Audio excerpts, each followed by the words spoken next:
Hi dear friends, അപ്പോൾ ഒരിക്കൽ കൂടി എല്ലാവർക്കും മന്നാസ് കേക്ക് കഫേ എന്ന യൂട്യൂബ് ചാനലിലേക്ക് സ്വാഗതം. അപ്പോൾ ഇന്ന് ചോക്ലേറ്റ് ഫഡ്ജ് കേക്കിൻ്റെ ഇതായിട്ടാണ് വന്നിട്ടുള്ളത്. എനിക്ക് 1/2 kg വെയിറ്റ് വരുന്ന 2 ചോക്ലേറ്റ് ഫഡ്ജ് കേക്കും പിന്നെ നമ്മുടെ വീട്ടിലത്തേക്ക് തന്നെ ഡ്രീം കേക്കിൻ്റെ സ്പഞ്ചും ചെയ്തെടുക്കാറുണ്ട്. അപ്പോൾ അതിന് വേണ്ടിയിട്ട് ഞാനിവിടെ സ്റ്റാൻഡ് മിക്സറിൽ കേക്കിന് വേണ്ടിയിട്ടുള്ള ബാറ്റർ റെഡിയാക്കാൻ പോവുകയാണ്. അപ്പോൾ അതിന് വേണ്ടിയിട്ടുള്ള മുട്ടയും വാനില എസൻസും ഷുഗറുമായിട്ട് ചേർത്ത് മിക്സ് ചെയ്യാൻ പോവുകയാണ്. ഞാനിപ്പോൾ റെസിപ്പിയൊന്നും ഡീറ്റെയിൽ ആയിട്ട് പറയുന്നില്ല, അത് നമ്മുടെ ചാനലിൽ നേരത്തെ വീഡിയോ തന്നെ അപ്ലോഡ് ചെയ്തിട്ടുണ്ട്. ഈ ഒരു വീഡിയോ എടുത്ത് വെച്ചിട്ട് ഒത്തിരി ദിവസങ്ങളായി. ക്രിസ്മസിന് ശേഷമുള്ള വർക്കൊക്കെ ആയിരുന്നു. അപ്പോൾ അതിൻ്റെ ഷോർട്ട് വീഡിയോ ഒക്കെ നമ്മുടെ ചാനലിൽ അപ്ലോഡ് ചെയ്തിട്ടുണ്ടായിരുന്നേ. അപ്പോൾ ഇവിടെ എഗ്ഗ് ബീറ്റായി കഴിഞ്ഞു. അടുത്തിനി ഫ്ലോർ മിക്സ് ചെയ്യാൻ വേണ്ടിയിട്ട് ബ്ലൈഡ് മാറ്റി ഇട്ട് കൊടുക്കുന്നുണ്ട്. അപ്പോൾ ഈ ഒരു കേക്ക് വന്നിട്ട് മോളുടെ ഫ്രണ്ടിന് വേണ്ടിയിട്ടുള്ളതായിരുന്നേ. അപ്പോൾ മോളുടെ ഫ്രണ്ടിന് ക്രിസ്മസിന് മുന്നേ തന്നെ മോൾ പറഞ്ഞിട്ടുണ്ടായിരുന്നു ഒരു ചോക്ലേറ്റ് കേക്ക് വേണമെന്നുള്ളത്. അപ്പോൾ അന്നേരം തിരക്കൊക്കെ ആയതുകൊണ്ട് മോളുടെ അമ്മേനെ പറഞ്ഞു, എന്തായാലും ഇപ്പോൾ ആൻറ്റി ബുദ്ധിമുട്ടിക്കണ്ട, കുറച്ച് ദിവസം കഴിയട്ടെ, ക്രിസ്മസിൻ്റെ തിരക്കൊക്കെ കഴിഞ്ഞിട്ട് ആൻറ്റിയുടെ അടുത്ത് പറഞ്ഞ് ചെയ്യിക്കാമെന്നായിരുന്നു. അങ്ങനെ ഓർഡർ തന്നിട്ടുണ്ടായിരുന്നു. അപ്പോൾ അതിൻ്റെ കൂടെ തന്നെ നമ്മുടെ വീട്ടിലത്തേക്ക് വേണ്ടിയിട്ട് ഡ്രീം കേക്കും കൂടി സെറ്റ് ചെയ്യാൻ വേണ്ടിയിട്ടാണ് അതും റെഡിയാക്കിയിട്ടുള്ളത്. അപ്പോൾ അനിയൻ നാട്ടിലുണ്ട്. അപ്പോൾ ആൾക്കൊരു ഡ്രീം കേക്ക് കൊടുക്കണം, പിന്നെ നമുക്കും കഴിക്കണം. ആ ഒരു ഇതിന് വേണ്ടിയിട്ടാണ് അതും സെറ്റാക്കാൻ വേണ്ടിയിട്ട് പെട്ടെന്ന് റെഡിയാക്കി ബേക്കിങ് ചെയ്യാൻ വേണ്ടിയിട്ട് വെച്ചു. അപ്പോൾ ഇത് ബേക്കിംഗ് ചെയ്യാൻ വേണ്ടിയിട്ട് വെച്ചപ്പോൾ തന്നെ അടുത്ത് ഒരു കേക്കിൻ്റെ കോൾ വന്നു.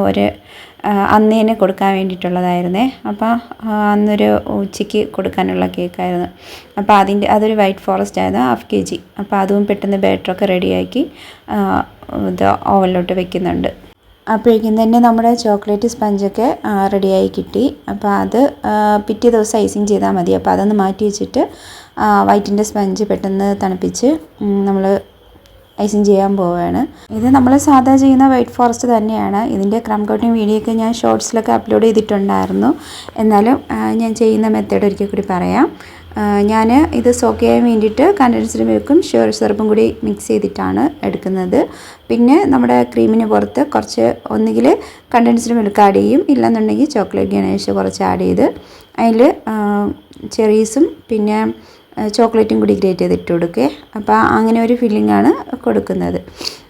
അപ്പോൾ ഇവിടെ ക്രം കോട്ട് ചെയ്ത് പിന്നെ ഈ ഒരു ഡിസൈനിലോട്ടാണ് മാറ്റിയിട്ടുള്ളത്. പെട്ടെന്ന് വന്ന ഓർഡർ ആയതുകൊണ്ട് തന്നെ ഡിസൈനൊന്നും പ്ലാൻഡ് അല്ലായിരുന്നു. അപ്പോഴും മനസ്സിൽ തോന്നി ഒരു ഡിസൈൻ കൊടുത്തു. അപ്പോൾ അത് അന്നത്തെ ദിവസം കൊടുത്തിട്ടുണ്ടായിരുന്നു. ഇതിപ്പോൾ പിറ്റേ ദിവസം ചോക്ലേറ്റ് ഫഡ്ജിന് വേണ്ടിയിട്ടുള്ള ഗണേശൊക്കെ റെഡിയാക്കാൻ വേണ്ടിയിട്ട് എടുത്തിട്ടുള്ളതാണ്. ഞാൻ മിൽക്ക് കോമ്പൗണ്ടും ഡാർക്ക് കോമ്പൗണ്ടും കൂടി ചേർത്തിട്ടാണ് ചെയ്തെടുക്കുന്നത്. നമുക്ക് ആ 2 ചോക്ലേറ്റ് ഫഡ്ജിനും പിന്നെ 2 ഡ്രീമിനും കൂടി ഏകദേശം ഒരു 700 ഗ്രാം വരെ ചോക്ലേറ്റ് വേണ്ടി വന്നിട്ടുണ്ട്. രണ്ടിൽ നിന്നും കൂടി മിൽക്ക് കോമ്പൗണ്ടും ഡാർക്ക് കോമ്പൗണ്ടും കൂടി ഏതാണ്ട് ഒരു 700 ഗ്രാം വരെ വേണ്ടി വന്നിട്ടുണ്ട്. പിന്നെ ആ ചോക്ലേറ്റ് ആ ചൂടോടുകൂടി തന്നെ നമ്മൾ അരിച്ച് മാറ്റിയെടുക്കണം. അരിച്ചെടുത്ത ശേഷം ഞാൻ ചോക്ലേറ്റ് ഫഡ്ജിന് വേണ്ടിയിട്ടുള്ളത് സ്മൂത്ത് ചെയ്തെടുക്കാറുണ്ട്, ബീട്രൂട്ട് ഒന്ന് അടിച്ച് എടുക്കാറുണ്ട്. അപ്പോൾ അന്നേരം ഞാനിങ്ങനെ ബീറ്റർ അടിക്കാൻ പോയപ്പോഴത്തേക്കും എൻ്റെ ബീറ്റർ പണി തന്നു, വർക്കാവുന്നുണ്ടായിരുന്നില്ല. പിന്നെ ഞാനത് സ്റ്റാൻഡ് മിക്സറിൽ ആക്കിയാണ് ചെയ്തെടുത്തത്. അപ്പോൾ നമ്മളിത് ചെയ്തുകൊണ്ടിരുന്നപ്പോൾ തന്നെ വീണ്ടും അടുത്തൊരു കേക്കിൻ്റെ വർക്ക് വന്നിട്ടുണ്ടായിരുന്നു. അത് നമ്മുടെ ബനാന കേക്കിൻ്റെ ഓട്സ് ബനാന കേക്കിൻ്റെ വർക്ക്. അപ്പോൾ പെട്ടെന്ന് തന്നെ അത് റെഡിയാക്കി. പിന്നെ ഇത് ബീറ്റർ കേടായപ്പം കുറച്ച് നല്ല പണി കിട്ടി. വിപ്പിംഗ് ക്രീമൊക്കെ കൈ കൊണ്ടാണ് അടിച്ചെടുത്ത. ചെറിയ ക്വാണ്ടിറ്റിയിൽ നമുക്ക് സ്റ്റാൻഡ് മിക്സറിൽ ചെയ്തെടുക്കാൻ പറ്റത്തില്ലല്ലോ. അപ്പോൾ അത് കൈ കൊണ്ടാണ് ചെയ്തെടുത്തത്. ചോക്ലേറ്റ് ഫഡ്ജ് ആയതുകൊണ്ട് തന്നെ കുറച്ച് ക്വാണ്ടിറ്റിയിൽ ക്രീം മതി. അതുകൊണ്ട് ഞാൻ രക്ഷപ്പെട്ടു അന്നത്തെ ദിവസം. പിന്നെ അന്ന് വേറെ വർക്കില്ലായിരുന്നു, അതുകൊണ്ട് അതും ഓക്കെയാണ്. പിന്നെ പെട്ടെന്ന് നമ്മൾ ചോക്ലേറ്റ് കേക്കും ഡ്രീം കേക്കൊക്കെ റെഡിയാക്കി. അതിൻ്റെ എല്ലാത്തിൻ്റെയും ഫൈനൽ ലുക്ക് ലാസ്റ്റ് കാണിക്കാം. പിന്നെ നമ്മൾ ഇന്ന് ചെയ്ത എല്ലാ കേക്കിൻ്റെയും വീഡിയോസൊക്കെ ചാനലിൽ അപ്ലോഡ് ചെയ്തിട്ടുണ്ട്. അതുകൊണ്ടാണ് ഞാനൊന്നും ഡീറ്റെയിൽ ആയിട്ട് എടുത്ത് പറയാത്തത്. അപ്പോൾ അന്നത്തെ ദിവസം നമുക്ക് ഈ 2 ചോക്ലേറ്റ് ഫഡ്ജും പിന്നെ 2 ഓട്സ് ബനാന കേക്കുമാണ് കൊടുക്കാനുണ്ടായിരുന്നത്. അപ്പോൾ അതെല്ലാം റെഡിയാക്കിയിട്ടുണ്ട്. അപ്പം ഇതാണ് നമ്മൾ വീട്ടിലത്തേക്ക് വേണ്ടി ചെയ്തെടുത്ത ഡ്രീം കേക്ക്. ടിന്നൊന്നും വാങ്ങിയിട്ടില്ല, ബേക്കിംഗ് ടിന്നിൽ തന്നെയാണ് ചെയ്തെടുത്തത്. വീട്ടിലത്തേക്ക് വേണ്ടിയിട്ടാണല്ലോ, അതുകൊണ്ട് പിന്നെ വേറെ ടിന്നിലൊന്നും ആക്കാൻ നിന്നില്ല. അപ്പോൾ നമ്മുടെ ഇന്നത്തെ വർക്ക് ഇതൊക്കെയാണ്. കേക്കിൻ്റെ ഡിസൈൻ വർക്കൊന്നും ഞാനിവിടെ കാണിച്ചിട്ടില്ല. അതൊക്കെ നേരത്തെ തന്നെ ഷോർട്സ് ആയിട്ടൊക്കെ ഞാൻ അപ്ലോഡ് ചെയ്തിട്ടുണ്ടായിരുന്നു. അതുകൊണ്ടാണ് ഇതിൽ കാണിക്കാത്തത്.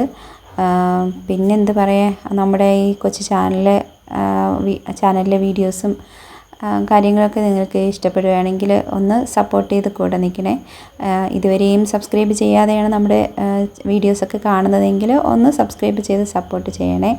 അപ്പോൾ എല്ലാവർക്കും ഇന്നത്തെ ഈ വർക്കൊക്കെ ഇഷ്ടപ്പെട്ടെന്ന് കരുതുന്നു. അപ്പോൾ വീണ്ടും നല്ല നല്ല വീഡിയോസും നല്ല റെസിപ്പീസും ഒക്കെ ആയിട്ട് നമുക്ക് വീണ്ടും കാണാം.